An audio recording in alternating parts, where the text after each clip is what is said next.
child, betrayed by his brothers and thrown into a well. But that child would one day become the most powerful leader in Egypt. This is the incredible journey of Prophet Joseph, written with patience, faith, and the will of God. Sit back and get ready. Here it comes. From the well to the palace, the journey of Prophet Joseph. Jacob's son Joseph was special, beautiful, pure-hearted, and blessed with dreams. One day, he told his father, "Father, I saw in my dream 11 stars, the sun, and the moon bowing down to me." Jacob understood from this dream that Joseph had a great future ahead. But his brothers were jealous of their father's love for him. They secretly planned, "Let's get rid of Joseph, so our father's love will be only for us." His brothers went to their father and said, "Send him with us, let him play and have fun." Jacob hesitated at first, but finally agreed. Joseph happily joined them. But the journey was not for play. It was betrayal. They took him to a remote place and threw him into a deep well. Joseph's cries echoed in the darkness, but God placed patience and hope in his heart. That evening, the brothers returned home with a shirt stained in false blood. Crying, they said, "Father, a wolf has eaten Joseph." Jacob knew deep inside that this was not true, but he turned to God with patience. The next day, a caravan stopped by the well.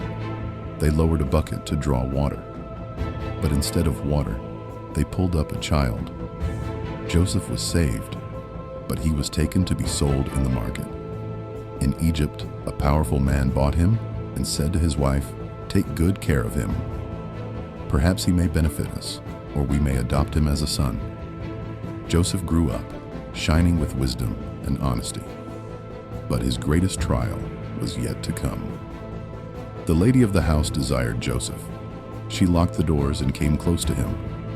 Joseph pulled back and said, "I seek refuge in God. I will not betray my master."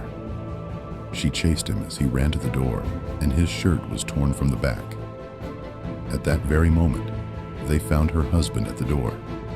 She immediately accused Joseph. "He tried to harm me." But a witness said, "If his shirt is torn from the front, then she is telling the truth. But if it is torn from the back, then Joseph is innocent." And indeed, the shirt was torn from the back. This clearly proved Joseph's innocence. The story spread through the city, and the woman did not give up. She threatened Joseph, "Do what I say, or you will be thrown into prison."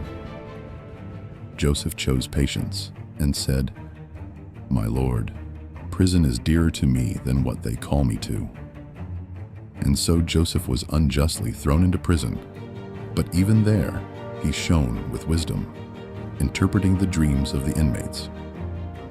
One day, the king of Egypt saw a strange dream: 7 thin cows devouring 7 fat cows, 7 green ears of corn, and 7 dry ones. No one could interpret this dream. Joseph was called and said, "There will be 7 years of abundance, followed by 7 years of famine. If you prepare during the years of plenty, you will survive the famine. Afterwards, abundance will return." The king was amazed by Joseph's wisdom. He released him and put him in charge of the treasures of Egypt. Meanwhile, Jacob had wept for years over the loss of Joseph, until he lost his eyesight. His only wish was to once again sense the scent of Joseph. During the years of famine, Joseph's brothers came to Egypt to seek food. They did not recognize Joseph, but Joseph recognized them. Finally, Joseph revealed his identity. "I am Joseph. God has favored us. Whoever is patient and trusts in God will always succeed." His brothers were filled with regret, but Joseph said to them, "Today, there is no blame on you. May God forgive you." Joseph sent his shirt to his father.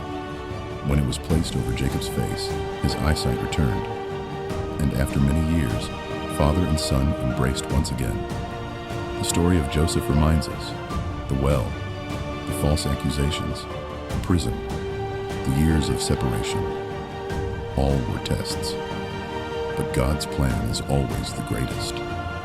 Betrayed and thrown into a well by his brothers, Joseph became the leader of Egypt through patience and faith.